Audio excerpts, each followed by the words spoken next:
ताई साहेब, वाशिम यवतमाळ लोकसभा मतदारसंघाची ही जी सीट आहे ही सातत्यानं तुम्ही लढवत आलेला आहात आणि जिंकत आलेला आहात. मात्र यावेळेस पहिल्यांदाच तुमची उमेदवारी ही रद्द झाल्यानंतर ही सीट शिवसेनेने या ठिकाणून गमावलेली आहे. काय याचं विश्लेषण तुम्ही कसं कराल? मला असं वाटतं की जनतेने एक वेगळं काहीतरी मनामध्ये ठरवलं होतं असंच त्याच्यामधनं दिसते आहे.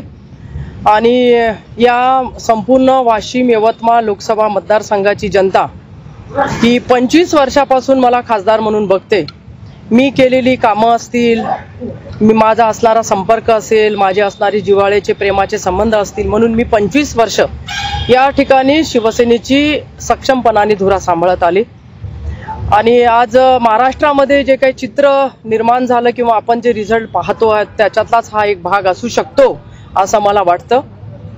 आणि जनतेची जी काही इच्छा होती ती कदाचित पक्षश्रेष्ठीकरण पूर्ण झाली नाही, ती मताच्या रूपाने या ठिकाणी जनतेने कदाचित दाखवली असं म्हणायला काही हरकत नाही.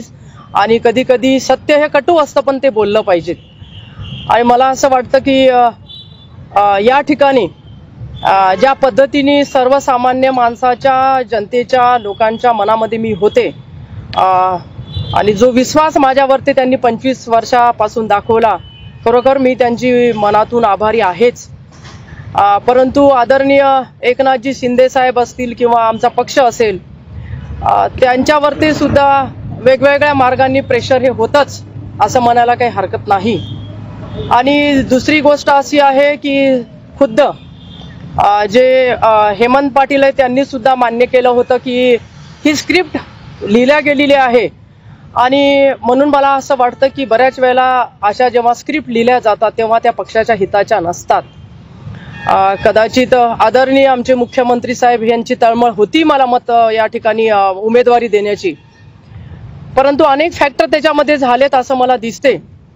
आणि मी एवढंच या निमित्ताने सांगेल की मी शिवसेनेचं काम करते आहे, यानंतरही मी आताही सक्रिय आहे.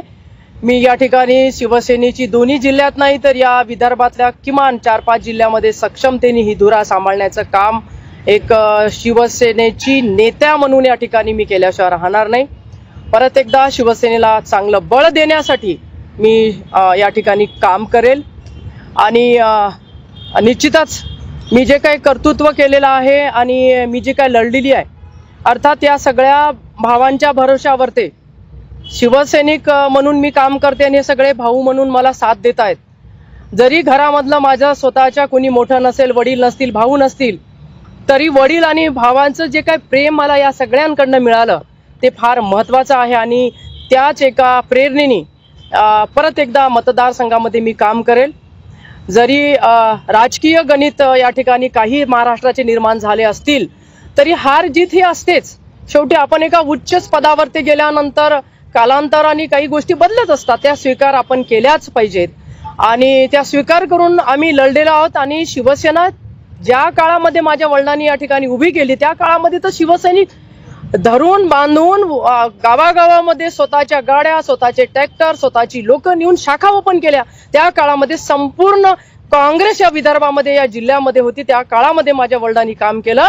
आणि हिंदू हृदय सम्राट आदरणीय बाळासाहेबजी ठाकरे यांच्या हाताने महाराष्ट्रामध्ये सर्वात जास्त शाखा करणारे एक कार्यकर्ते म्हणून माझ्या वडिलांचा सन्मान त्या काळामध्ये महाराष्ट्रामध्ये केला गेला. सर्वात जास्त शाखा त्यांनी केल्या आणि तेच काम या ठिकाणी मी करेल. मला बाळकडू मिळालं आहे की कर्तव्य हे निष्ठेने पार पाडायचं आणि ते निष्ठेने मी पार या ठिकाणी पाडेल हे निश्चित या ठिकाणी सांगेल. जरी काही अशी गोष्ट झाली असेल तरी मी तुम्हाला पहिलेच सांगितलं, ज्या वेळेला मी कामाला लागले त्यावेळेला सांगितलं होतं की मी नाराज होणाऱ्यापैकी नाही. माझ्या मनामध्ये खंत आहे, कारण जो लढवया माणूस असतो तो खंत व्यक्त करतो, तो नाराजी नाही देऊ इच्छित. एक प्रश्न असा आहे, जे सर्वे झाले होते, जे अंदाज होते ते सगळेकडून चुकलेले आहेत.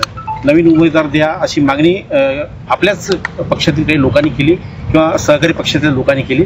ते अंदाज चुकले, आता त्याचं खापर नेमकं पुन्हा फोडलं जाणार नाही. बघा, आता हारजीत मी आता सांगितलं की हारजीत होत असते आणि खापर फोडून काही निष्पन्न होणार नाही, एकमेकाला दोष देऊन काही होणार नाही. तर परत एकदा एकत्र हातामध्ये हात घालून महायुतीला काम करावं लागेल हे मात्र निश्चित या ठिकाणी जनतेने जे कौल दिलेला आहे त्या माध्यमातून मी सांगू इच्छिते. स्क्रिप्ट रायटरच्या मतदारसंघातच लीड कमी मिळाला, काय सांगाल?